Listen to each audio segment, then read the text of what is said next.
Si vous aimez le mystère, le paranormal, et que vous souhaitez en savoir plus sur les recherches en cours, eh bien restez avec nous sur Fréquence Évasion et découvrons ensemble en compagnie de scientifiques et de témoins les phénomènes que l'on dit surnaturels. Patience, c'est dans une poignée de minutes sur Fréquence Évasion. Fréquence Évasion. Fréquence Évasion.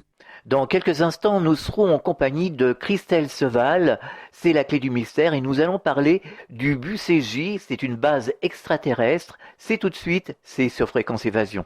Poussez vos coups de gueule en direct sur l'antenne. Composez le 09 79 35 29 60, le direct live de Fréquence Évasion. Vos messages seront diffusés chaque jour sur l'antenne. La crise, le pouvoir d'achat, le gouvernement et tout autre sujet d'actualité, c'est la libre antenne sur Fréquence Évasion 09 79 35 29 60. Coût d'un appel local est gratuit depuis une ligne internet. Fréquence Évasion. Fréquence Évasion. Christelle Seval, bonjour et merci d'être avec nous. Oui, bonjour. Alors, nous nous retrouvons autour d'un livre Découverte au BUCJ, base extraterrestre et histoire de l'humanité, livre que l'on peut se procurer aux éditions Atlante. Ce livre est une traduction ? Oui, alors effectivement, les gens peuvent aller voir sur le site, ils le trouveront. Le site des éditions Atlante, c'est www.édition au pluriel-atlante au pluriel.fr. Et ils trouveront non seulement ce livre, qui est une traduction du roumain, mais aussi la suite. Le deuxième livre s'appelle Mystère égyptien, donc qui est la suite de Découverte au BUCJ, qui est du même auteur et qui est la suite de l'histoire. Alors, pour commencer, qui est Radu Siamar ? Alors, Radu Siamar, c'est le nom de l'auteur officiel du livre roumain, qui a été, le premier livre a été édité en Roumanie en 2004. Mais c'est un pseudonyme et tous les noms qui sont dans le livre sont des pseudonymes parce que c'était de la diffusion d'informations très sensibles venant des services secrets roumains et donc on comprendra plus tard au fur et à mesure qu'on dira ce qui se passe dans l'histoire, pourquoi en fait l'auteur ne veut pas qu'on sache qui il est réellement. D'accord. Alors qu'est-ce que le BUCJ ? Alors justement, je vais vous passer au téléphone Daniel Ofnung, qui est à la fois, je dirais, le français qui a fait connaître cette histoire en France, parce que il y a à peu près un an, Daniel Ofnung a fait une grande conférence à OVNI Paris, qui portait donc sur Découverte au BUCJ, et c'est grâce à lui que j'ai pu découvrir cette histoire, et qu'on s'est dit qu'il y avait vraiment quelque chose à publier là. Et ensuite, Daniel réapparaît dans l'histoire parce que c'est lui qui a fait la préface des deux livres, qui a fait la préface de Découverte au BUCJ et une seconde préface dans le mystère égyptien. Donc je vais vous le passer parce que c'est vraiment lui qui est à l'origine de la diffusion de ces informations en France. Et en plus, il a suivi un parcours assez original et qui est très intéressant pour arriver au BUCJ en Roumanie. Oui, bonjour. Daniel, bonjour, merci d'être avec nous. Alors, je vais vous reposer la question, celle que je viens de poser à Christelle Seval. Qu'est-ce que le BUCJ ? Alors, BUCJ, on va dire Boucetj en roumain. C'est une chaîne de montagnes, c'est un massif montagneux qui fait partie de la Transylvanie et qui est au nord, on va dire légèrement ouest le massif est nord-ouest de Bucarest. On fait 120 km à peu près vers le nord à partir de Bucarest et on arrive en contrebas des montagnes du Boucetj. D'accord. Alors de quelle façon ce site a-t-il été découvert et en quelle année ? Alors la découverte remonte à 2002. 2002, c'est un satellite d'observation américain, militaire, pas un satellite civil, qui a remarqué qu'il y avait une cavité étrange, un vide étrange sous une des montagnes de ce massif. Et chose encore plus curieuse, cette cavité était protégée par des barrières énergétiques importantes qui sont apparues à l'observation. Et alors, des barrières du même type avaient été observées en Irak, et ça remonte au moment de la guerre en Irak, sur une cavité que les Américains, à l'époque de la guerre, c'était pas très loin de Bagdad, ont tenté de visiter, mais ils sont barrières énergétiques, c'est-à-dire ils n'ont pas pu les franchir. Mhm. Donc là, surprise, ils retrouvent la même chose en Roumanie. Donc, décision, c'était on va essayer d'aller voir, et c'est ce que raconte le premier bouquin, c'est-à-dire des découvertes au Bucegi. Mhm. C'est-à-dire c'est l'expédition. Alors bon, le bouquin présente d'abord la personne qui va être le découvreur roumain et son itinéraire qui est extrêmement particulier. Et après, effectivement, ça vient sur la découverte américano-roumaine, puisque c'est une opération conjointe. Alors, comment s'est passée cette découverte? Alors, comment s'est passé la découverte, c'est qu'au début, les Américains se sont dit on va essayer de contourner la barrière énergétique, c'est-à-dire on va forer derrière. On va forer directement pour rejoindre le tunnel. Et ils sont venus avec du matériel sophistiqué, et en fait le problème c'est que dès qu'ils sont arrivés pour forer la montagne, ça allait bien, mais par contre dès qu'ils sont arrivés à l'emplacement du tunnel, il n'y a rien qui pouvait rentrer. Donc ils se sont dit tant pis, on va essayer de forer face à l'entrée, ce qui apparaissait comme une entrée, puisque cette cavité menait sur un tunnel. Le tunnel allait en direction de l'extérieur, mais en réalité s'arrêtait avant. Et la cavité était sans lien avec l'extérieur. Il y avait juste ce tunnel qui s'en approchait. Donc ils ont foré pour arriver à l'entrée, et donc ils se sont retrouvés face à la barrière énergétique. Ouais. Et pour cela, ils avaient besoin de quelqu'un qui ait des capacités particulières. C'est-à-dire là, on va tomber dans le parapsychologique, c'est-à-dire qu'il soit capable de saisir la nature de cette barrière et surtout de se faire accepter par elle et donc de la libérer. Et c'est ce qui s'est passé. Qu'est-ce qui s'est passé alors? Ce qui s'est passé, c'est quand le Roumain, on va dire initié, dont l'histoire est racontée dans le livre, touche une petite plaque qui était près de cette barrière, en fait, elle s'ouvre. Et le champ énergétique disparaît, c'est-à-dire qu'il y a accès. C'est un genre de champ magnétique? On ne sait pas bien. Alors ce qu'on sait, c'est que 3 personnes du service secret roumain qui étaient venues là, qui n'étaient pas très prudentes, se sont approchées très près de la barrière. Il y a eu comme un bruit de court-circuit, et puis les 3 types, ils étaient morts. Ah oui. Donc, est-ce qu'il y a quelqu'un qui a pu pénétrer à l'intérieur de la base? Et alors, oui. Alors, ce qui a été intéressant, c'est qu'après, ils sont rentrés. Oui. Ils sont rentrés, mais alors pas tout à fait tous. Parce que ce qui s'est passé, c'est que au moment où la barrière énergétique a été levée, la barrière énergétique du même site qui était en Irak, elle s'est mise en alerte. Ah ouais. Et les Américains qui étaient sur place se sont aperçus que signalait un lien avec la Roumanie. Donc alors que l'opération était menée dans le secret le plus total, c'est-à-dire par les services secrets des 2 côtés, sans que les gouvernements respectifs soient prévenus, et ben en fait là, le fait que la barrière énergétique irakienne, qui était bien surveillée, réagisse, et en plus donne le lien avec la Roumanie, les gouvernements des 2 côtés ont été prévenus. Alors c'est ce que raconte le bouquin, je ne fais que raconter. Et en fait c'est remonté au plus haut niveau, et après il a été décidé de poursuivre l'opération, mais en excluant les gens qui n'avaient rien à voir, quoi. Donc il y a quelques personnes qui se sont fait exclure à l'époque. D'accord. Alors, je suppose que cette barrière énergétique, aujourd'hui, on ne sait pas de quelle nature elle est faite, on n'en sait rien.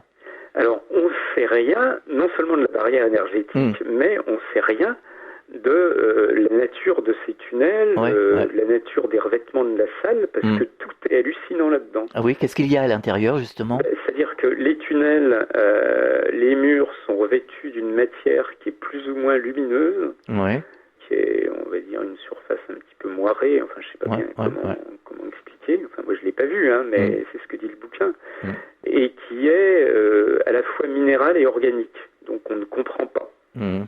C'est curieux, Et quand on arrive au bout du tunnel, alors le tunnel tourne à un moment, fait un angle, quoi. Et quand on arrive au bout du tunnel à la grande salle, donc il y a une grande salle hémisphérique sur laquelle il y a une seconde barrière énergétique qui protège l'entrée. Donc là, ils lèvent la barrière facilement puisqu'ils avaient déjà levé la première, donc celle-là, elle est levée facilement.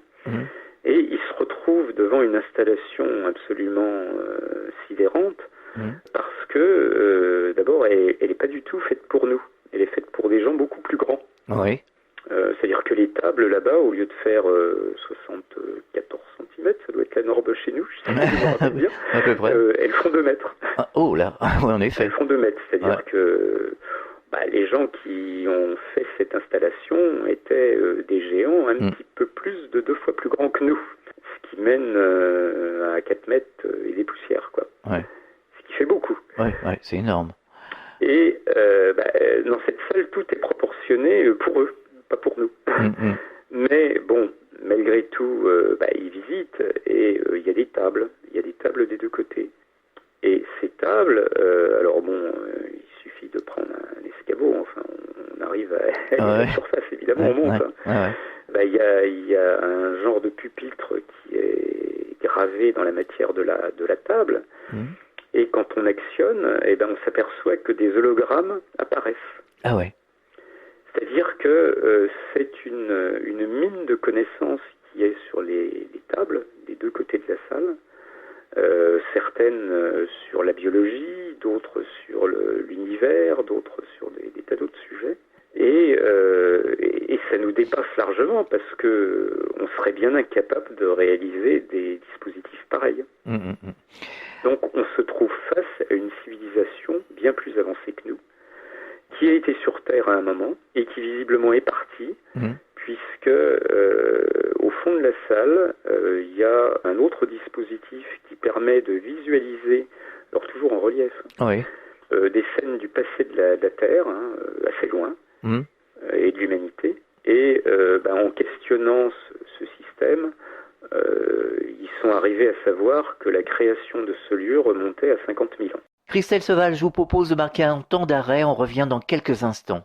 Chaque jour, sur Fréquence Évasion Radio, recherche, ovni, paranormal, faits de société, protection de l'environnement et les rendez-vous avec vos stars préférées dans Parole de Stars. Fréquence Évasion, c'est également la voix des sudistes en Principauté de Monaco et dans le Grand Sud. Fréquence Évasion Radio, dites-nous tout. Dites-nous tout. Dites-nous tout. Fréquence Évasion. Fréquence Évasion. Nous sommes de retour sur Fréquence Évasion, c'est la deuxième partie de la clé du mystère, toujours en compagnie de Christelle Seval autour d'un livre Découverte au BUCJ, base extraterrestre et histoire de l'humanité. Alors ce qui est curieux, c'est que ça remonte à 50 000 ans et que ces appareils et cette barrière énergétique soient toujours en action. Tout paraissait tout neuf, quoi. Oui, c'est ça. Tout paraissait, oui. Ah oui, c'est comme si on faisait le ménage régulièrement, mais il n'y avait pas besoin, visiblement, c'était complètement clos de toute façon. Ouais. Et alors, les mises à jour de cette mémoire holographique qui était au fond, les mises à jour s'arrêtaient au 5e siècle, donc on peut supposer que les occupants sont partis à ce moment-là. Il n'y a plus rien après. D'accord. Et ces visualisations, on les voit d'une manière holographique, mais c'est net, ça se présente comment ? Alors, je sais pas, je l'ai pas vu, moi. Je n'ai fait que lire des livres. Ça se présente comme des images en relief. En relief, d'accord. En couleur en relief. De 2 mètres à peu près, 2 mètres au-dessus des tables. D'accord. Alors, on ne sait pas comment et par qui cette base aurait été construite. Et pourquoi ? On n'a pas la moindre idée. On ne sait pas. On ne sait pas. C'est grand mystère. Complet. On sait juste que c'est des géants, puisque la taille des dispositifs correspond à une taille de géant. Est-ce que vous vous êtes rendu sur place en Roumanie ? Alors, je me suis rendu en Roumanie 2 fois. Oui. Après ça, je veux dire, avant, j'avais déjà été une fois, mais longtemps avant. 2 fois après ça, c'est-à-dire après avoir été au courant de ces bouquins, et après avoir commencé à lire les traductions en anglais, puisque les 4 livres, on va dire à peu près 2 ans après chaque publication en Roumanie, ont été traduits en anglais et ont été publiés à New York par un éditeur qui s'appelle Peter Moon. Moi, je les ai lus en anglais. Alors, Peter Moon a rajouté une introduction et une postface, une préface préface à sa sauce, alors qui n'est pas reprise ici parce que l'éditeur français Christelle Séval a souhaité prendre le bouquin d'origine, le bouquin romain. Alors j'entends déjà les auditeurs poser des questions. Oui. Qu'est-ce qui prouve que ce site du BUCJ est véritablement une base extraterrestre? Alors rien et tout, on va dire à la fois. Parce que d'abord, dans les bouquins, nulle part ils ne disent explicitement que c'est une base extraterrestre. Par contre, dans les livres aussi, beaucoup de choses sont liées à la venue d'extraterrestres sur Terre. Oui. C'est mentionné de multiples fois dans les livres, et de civilisations bien plus avancées que la nôtre. Donc, je dirais que la conclusion logique, après avoir lu les 4 livres, mais même les 2 publiés en France, on arrive très vite à cette conclusion. C'est que effectivement, ce genre de truc n'a pu être fait que par des extraterrestres. Vu la technologie, de toute façon, ça n'a pas l'air d'être terrestre en tout cas. Ça laisse rêveur. Hein. Quand on lit la description, on est vraiment sidéré. Alors, on aurait retrouvé des squelettes de géants, c'est bien ça? Alors, il y a des squelettes de géants qui ont effectivement été trouvés en Roumanie. Alors, moi j'avais vu une information sur Internet quand j'ai cherché pour écrire la préface du bouquin. Oui, effectivement, il y a des squelettes de géants qui ont été trouvés en Roumanie, et il y a même un squelette de géant qui a été trouvé en France, dans la région de Montpellier. Ah oui, c'est pas loin de chez nous ça. Alors ça, c'est fin 19e siècle, c'est vieux. Mais il y a des articles, on peut retrouver des sources. Et de quelle grandeur les géants? Alors, les géants en Roumanie, il y a des tailles différentes. Il y a des géants dont la taille pourrait correspondre à peu près à la taille du Boucégi, c'est-à-dire aux alentours de 4 mètres. Et puis, il y a une taille intermédiaire qui a été trouvée aussi plus récemment, semble-t-il. Est-ce qu'il y aurait eu des recherches faites sur ces squelettes et est-ce que les ADN auraient été analysés? A priori, non. Sur cela, a priori, non. Moi, je cite, mais alors ça doit être dans la préface du 2e livre, je crois, des recherches qui ont été faites sur un autre squelette que j'identifierais personnellement, enfin sans avoir d'éléments là-dessus, comme plutôt un squelette de grand gris. Oui. Où là, des analyses ont été faites. Ça a été retrouvé en Europe, ça. Alors, ce qui est très drôle, c'est que ces jours-ci, une information circulant sur les réseaux sociaux, à savoir les révélations d'Edward Snowden, qui parle de trous géants menant à des profondeurs au fond de la Terre, entre les 2 pôles. Alors, ça serait relié par un phénomène lumineux, enfin bon, c'est assez flou comme explication, et qui représenterait une espèce étrangère à la Terre dans le manteau terrestre. Il évoque des ovnis et des créatures géantes. Je dirais que, alors, c'est pas évoqué dans les bouquins, évidemment, puisque là, vous m'apprenez l'information. Oui, ça vient de circuler, ça circule. En même temps que vous. Je regarderai. Oui, parce que dans les bouquins, quand on voit la cavité, cette grande salle hémisphérique sous le mont Boucégi, il y a un tunnel du milieu qui part vers l'intraterre, qui part vers des lieux souterrains plus profonds, et des lieux qui a priori soit ont été habités, soit le sont encore. C'est ce qui se dit en tout cas. Voilà, c'est ce qui se dit effectivement. À la page 182 du livre, il y a un chapitre intitulé « Panique au Pentagone ». Qu'est-ce qui a paniqué le Pentagone? La découverte.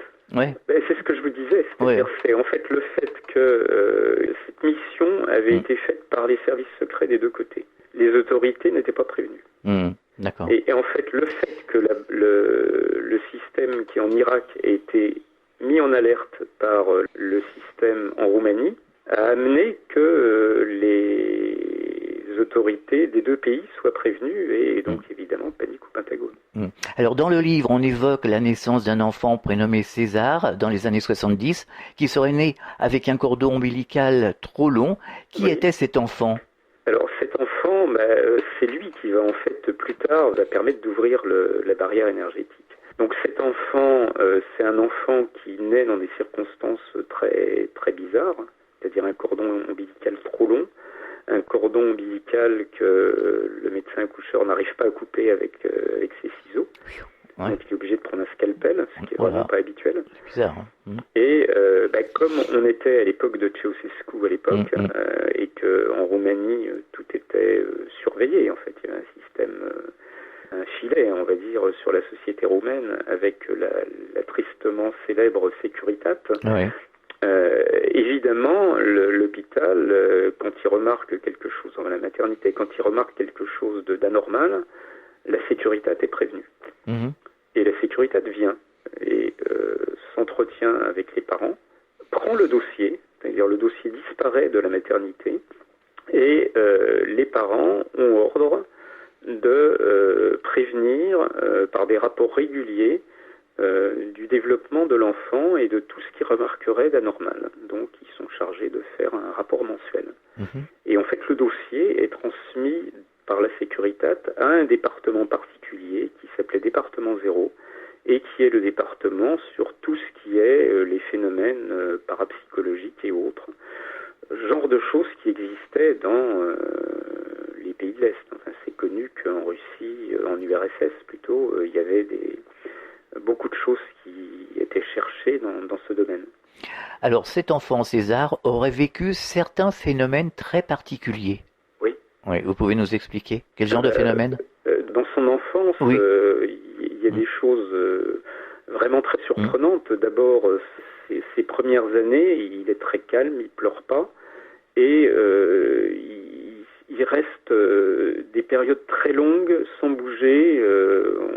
On avait l'impression qu'il était complètement à l'intérieur de lui-même, comme en méditation. Mais enfin, parler de méditation pour un tout jeune enfant, ça paraît surprenant. On a l'impression que ça ressemble à ça.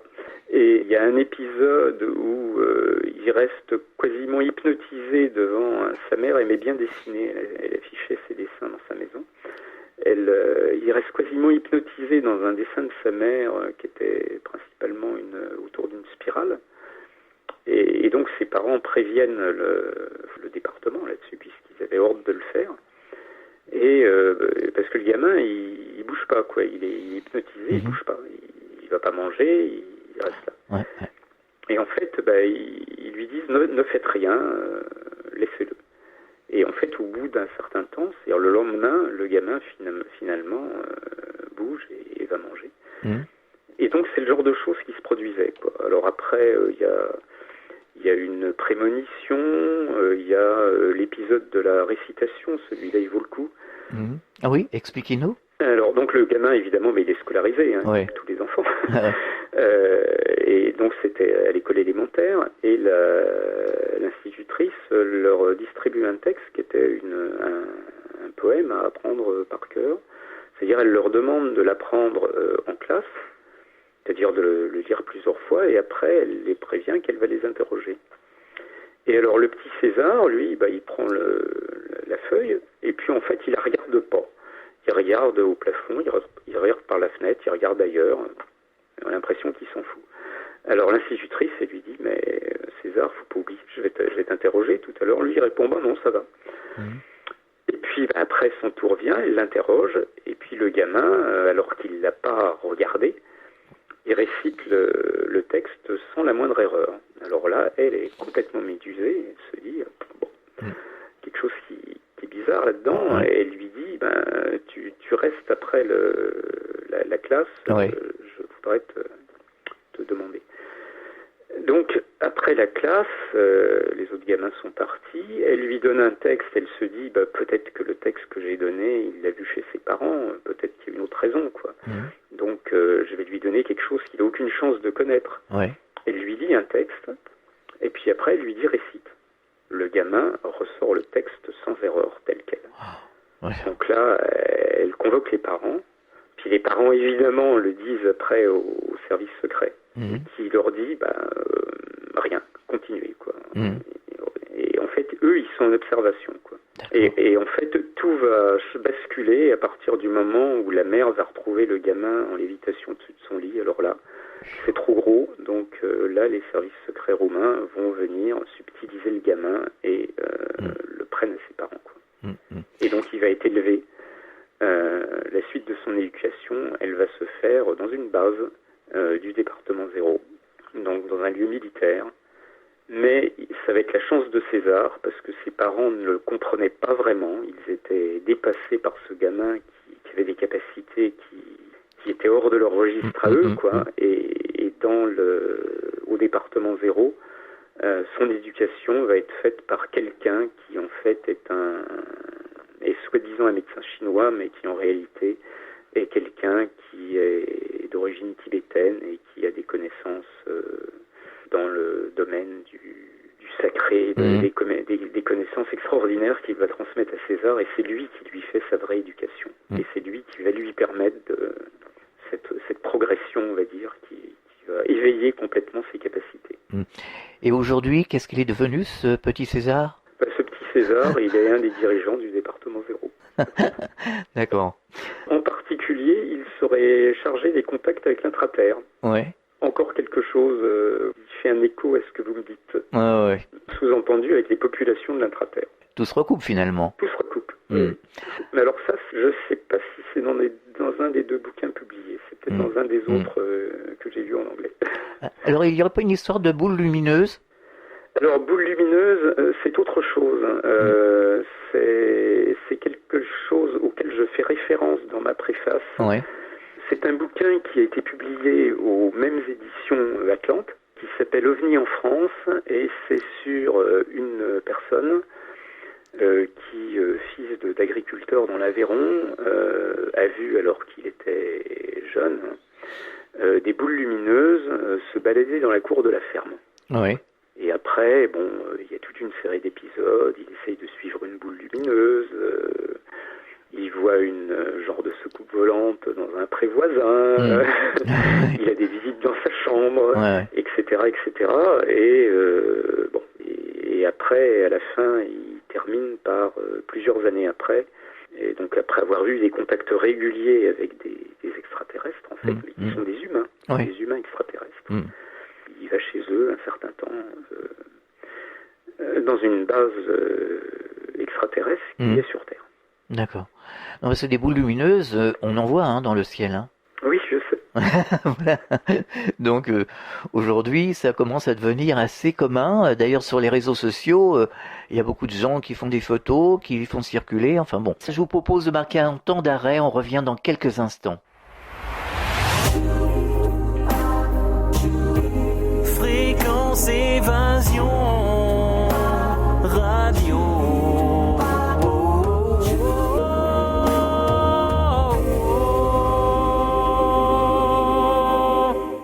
Nous sommes de retour sur Fréquence Évasion, c'est la clé du mystère, toujours en compagnie de Christelle Seval autour d'un livre Découverte au BUCJ, base extraterrestre et histoire de l'humanité. Monique Mathieu, que nous avons reçue ici sur Fréquence Évasion dans la clé du mystère, est channeling et aurait visité le BUCJ en décorporation, c'est ça ? Oui, alors en fait, c'est moi qui ai posé la question parce que j'ai été 2 fois assisté à des channelings de Monique Mathieu. Et la dernière fois, c'était quand elle était venue à Angers. Et en fait, c'est moi qui ai posé la question sur le BUCJ. Et donc, il y a eu une réponse en channeling et qui a été effectivement, alors après un petit épisode ailleurs, une visite, on va dire, en décorporation, en conscience, on va dire plutôt en conscience du BUCJ, de ce lieu. De ce lieu où, effectivement, dans ce qu'elle a décrit, il y avait des choses qui étaient des choses que j'avais vues dans le bouquin. D'ailleurs, elle est en possession du bouquin, je lui ai donné. D'accord. Est-ce qu'il y aurait quelque chose à ajouter sur ce dossier du BUCJ ? De particulier, quelque chose de particulier. Ajouter, je dirais que chacun des livres amène plein de choses.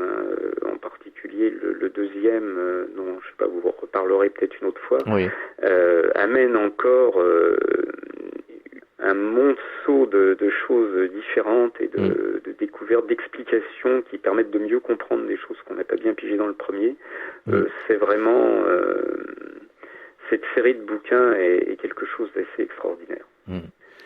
Alors, je vais peut-être vous repasser, Christelle, parce que je pense que sur sur ce qu'il y a autour du Bousserdji. Quand il a été sur place, il avait fait une rencontre intéressante avec un guide de montagne. D'accord. Voilà, je vous le repasse. Oui. Donc, est-ce qu'il y a quelque chose de spécifique pour terminer l'émission à dire justement sur le Bousserdji?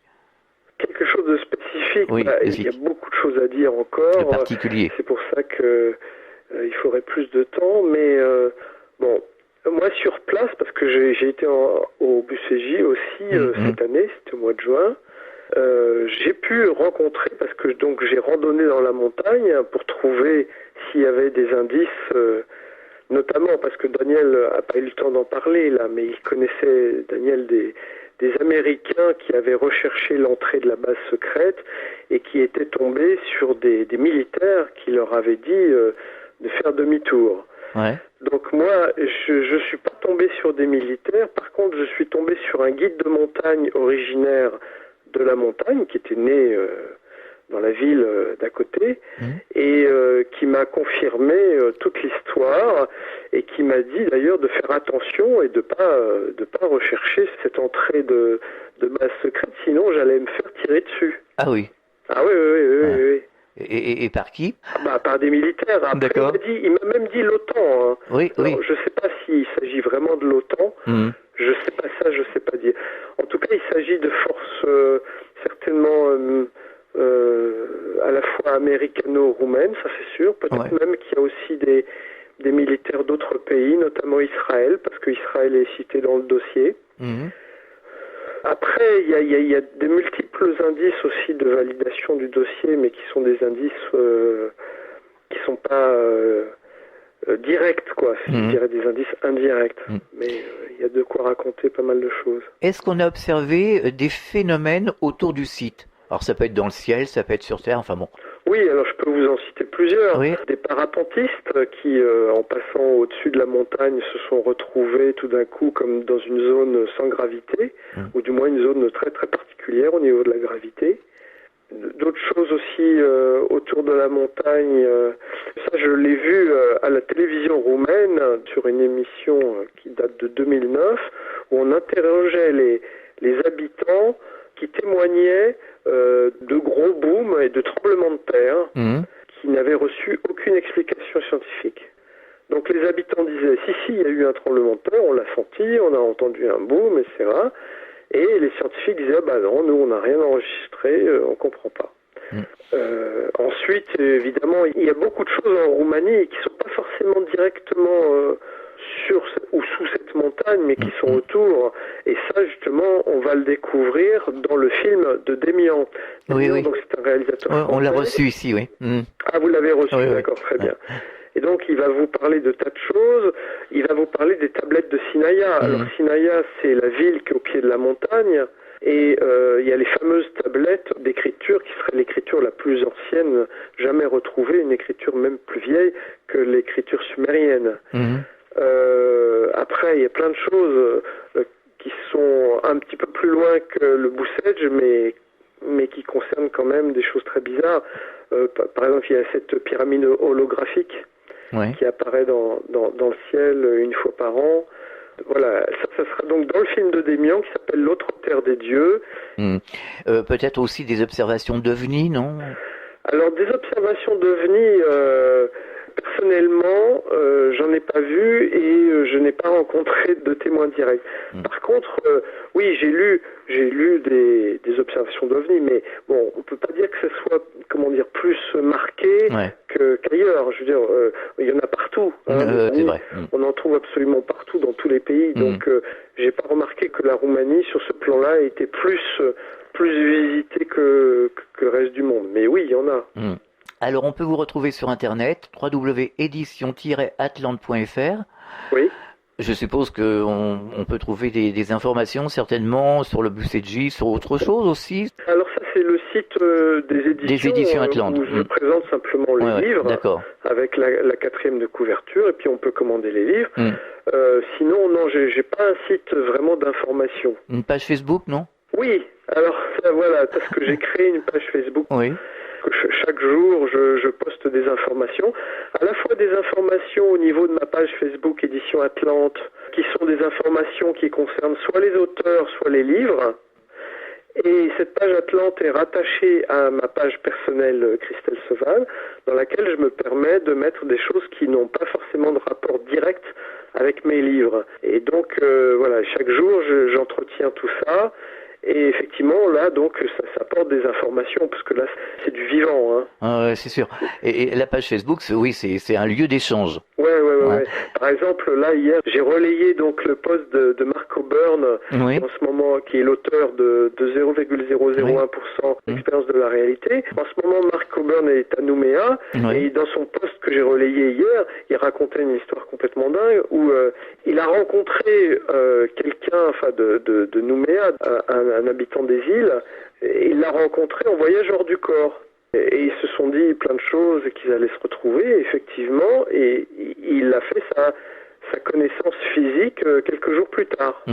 Intéressant. Et il raconte effectivement que c'est un bonhomme complètement hors norme, quoi, qui, je sais pas si c'est un Kanak, enfin c'est un habitant des îles qui a une corpulence énorme et qui a des dons, des talents parapsychologiques absolument incommensurables. Donc voilà, donc j'essaye sur ma page Facebook Édition Atlante de faire vivre un peu, je dirais, la vie des livres, à travers aussi la vie de leurs auteurs, et puis des informations que je peux capter ici et là. Oui. Donc c'est ça qui est intéressant. Alors je suppose que vous devez rencontrer des internautes passionnés. Ah bah tous les gens de toute façon qui achètent les bouquins sont des gens passionnés et qui sont très curieux et qui dirais qu'ils font preuve d'une recherche personnelle. Oui. Donc pour les livres, c'est les éditions Atlante. Christelle Seval et Daniel, merci d'avoir participé à la Clé du Mystère et à très bientôt, j'espère. Merci, oui, à très bientôt, on espère. Au revoir à tous les deux. Au revoir. Fréquence Évasion.